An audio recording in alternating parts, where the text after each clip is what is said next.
Today's little YouTube video, all about oil pulling, Ayurvedic oil pulling for better teeth, cleaning out the gunk in your teeth, and as a natural way to whiten your teeth, which totally is not backed by scientific evidence in any way, shape, or form, and probably doesn't actually directly help whiten your teeth, but oil pulling definitely has a lot of really good benefits for your teeth and for your dental hygiene and for heart health, because one of the causes or one of the things that can increase your risk for heart disease or CVD or atherosclerosis is by having gingivitis or periodontal disease, because your gums here, all the blood vessels are right underneath your gums. So if you have a lot of gum inflammation or really bad dental hygiene, there's these bacteria, these okay, by the way, there's an airplane going by. These oral bacteria in your teeth are going to be producing bad molecules that can enter your bloodstream from your gums and circulate around your body, and that itself will cause inflammation. And just having that increased amount of inflammation in your body or these bad molecules floating around your blood is increasing your risk of heart disease and just causing a lot of problems that you do not wish to have. So this is how you oil pull. This is why oil pulling is so good for your health, so good for your teeth. None of this is backed by any scientific evidence except for the little detail about lauric acid, which is a type of fat in the coconut oil. But otherwise, the rest of this is just traditional medicine and ancient Ayurvedic practices and a little bit of information I learned from my friend who knows all about this wellness stuff. So let's get into the video and discuss the pulling of the oil in the teeth. Coconut oil pulling, in case you didn't realize that's what I was trying to say. Firstly, to oil pull, let me show you my supplies. I just got home from the gym and I took off my sweaty biker shorts, so I'm in my pajama shorts right now. This is my coconut oil pulling toothbrush, and this is my normal toothbrush. This is my baking soda supply, which I actually ruined this morning because I got it all wet, so I'll have to go to the store and get a new thing of baking soda. This is my X toothpaste. I used to use this toothpaste because I thought, oh, it's got activated charcoal. It's so good for your teeth. It'll make your teeth super white. And if I brush my teeth with activated charcoal toothpaste after having coffee, it will prevent the coffee and the caffeine and the cafestol from staining my teeth and making them brown. Turns out that is such anti-truth. It's BS. Charcoal is really abrasive. You can use charcoal as an exfoliator for your face because it's really scrubby. So using activated charcoal to whiten your teeth or just activated charcoal toothpaste is a really bad idea because it's so abrasive. It can scrape your enamel and scratch your enamel. And if you're scratching your enamel and ruining your enamel, then guess what? You're gonna get cavities and your teeth are gonna be way more likely to get yellow because now you've literally scrubbed away this nice protective layer that's directly protecting your teeth from cavities, from erosion, and from staining. So this is my X toothpaste, and he is out of the picture because he's not actually helping my teeth.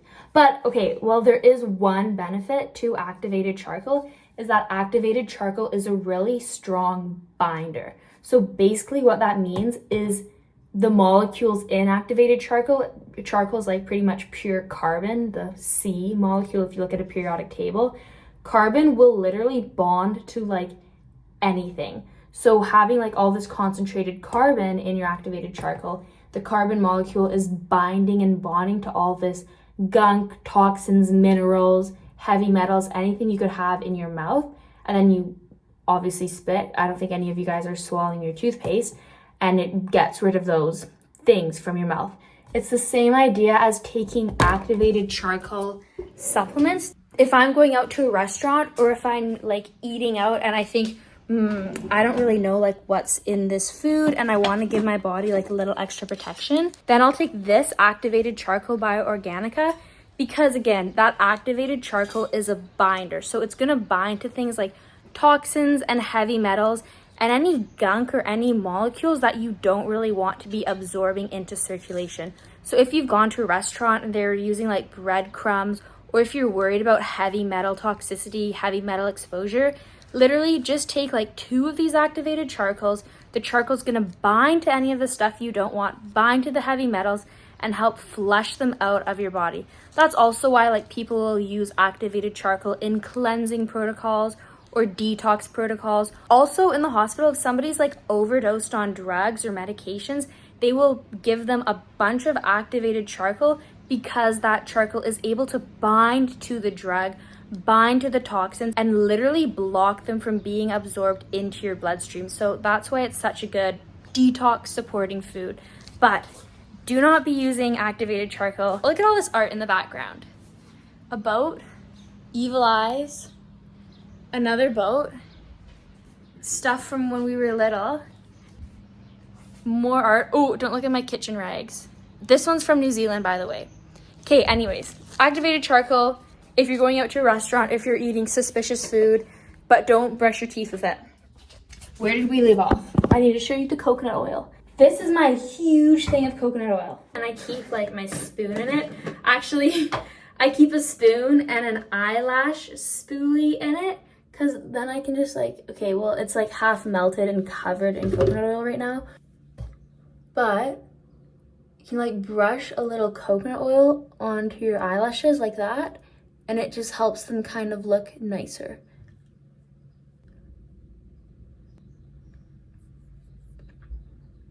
Coconut oil for your teeth, for your eyelashes, and as a natural lip gloss. Okay, I take a blob this big, no, a little smaller, this big, if you guys can notice any difference. I take a blob this big and I swish it in my mouth for 20 minutes. I'll do it first thing in the morning, like 10 minutes. You can do it when you're in the shower and just swish, swish, swish. But when you're swishing, there's a specific fatty acid, a fat in coconut oil called lauric acid or lauronic acid. And yeah, I think it's called lauric acid. Anyways, lauric acid is antibacterial and antimicrobial. So if you think about like the little coconut, having this lauric acid present in the fat, it's protecting the coconut from bacterial spoilage or microbial spoilage. So when you take that coconut oil and you put it in your mouth and you swish it around your mouth for 10-20 minutes, all that lauric acid is getting to work and it's killing the bad bacteria around your teeth, the bad bacteria on your tongue, and all these like bad microbes that you don't want in your mouth. Because just like your gut has its own microbiome, so does your mouth. Like you want your oral bacteria to be in balance. You want the right amount of good bacteria and you really don't want any bad bacteria at all. So what that lauric acid is doing is it's killing off the bad bacteria and it's helping support the populations of the good bacteria. So it's really great at restoring that balance.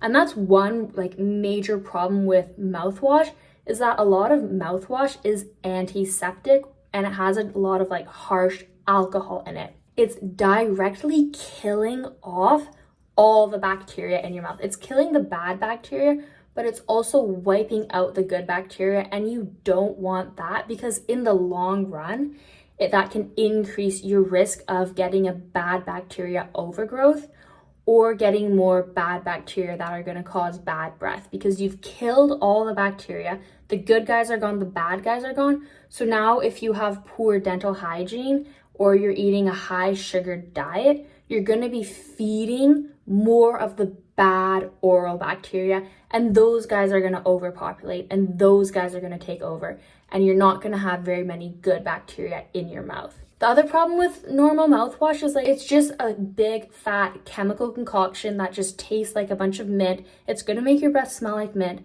but honestly it is so bad for you and it's killing off all the good bacteria. Next, okay, anyways, back to the coconut oil pulling. You've just swished this around your mouth for 20 minutes. Spit it into the compost. Don't put it in your sink because the coconut oil will like block the drains in your sink because it's an oil. Like it will harden once it gets cold, and then you'll literally have like this chunk of spitty coconut oil stuck, clogging your pipes, clogging your toilet, clogging your drain, and it's just like a big mess. You don't want that. So spit it out into the compost or into the garbage.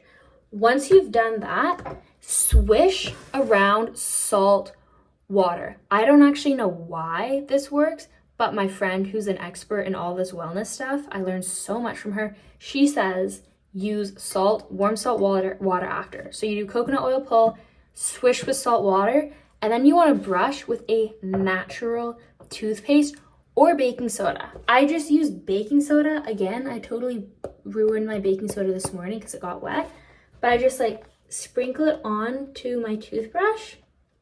Yeah, it's ruined. It's all chunky because I got it wet. But sprinkle it onto your toothbrush and just brush your teeth, and it tastes so bad, and it will make your mouth, I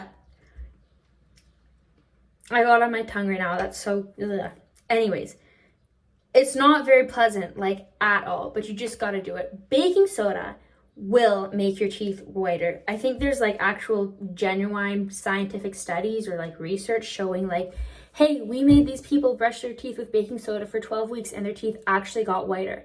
Like, I think you can probably find evidence out there that baking soda whitens your teeth.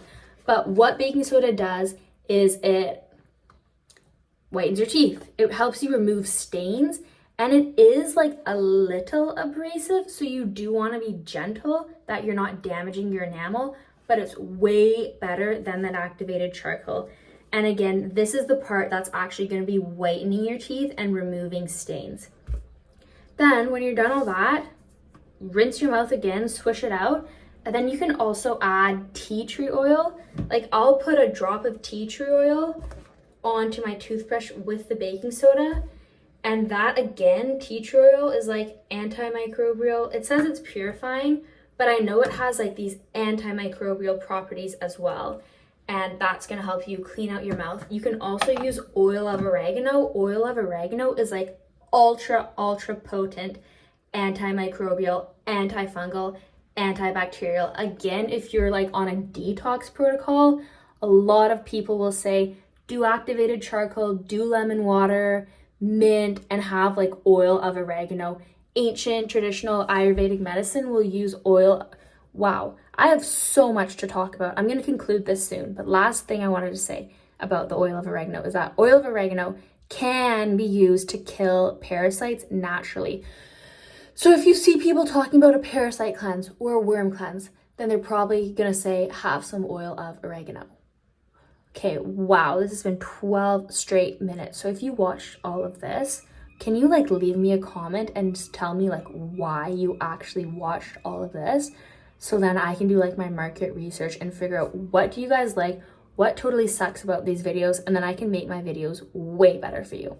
Okay, go to my website, nutritionbalance.com. I have a blog there. It's actually got like a lot of good articles. I have like 20 articles out now, and they're fun and they're cool. I think they're cool. If you're a nerd, you'll think they're cool too. Okay, bye everybody. Mwah.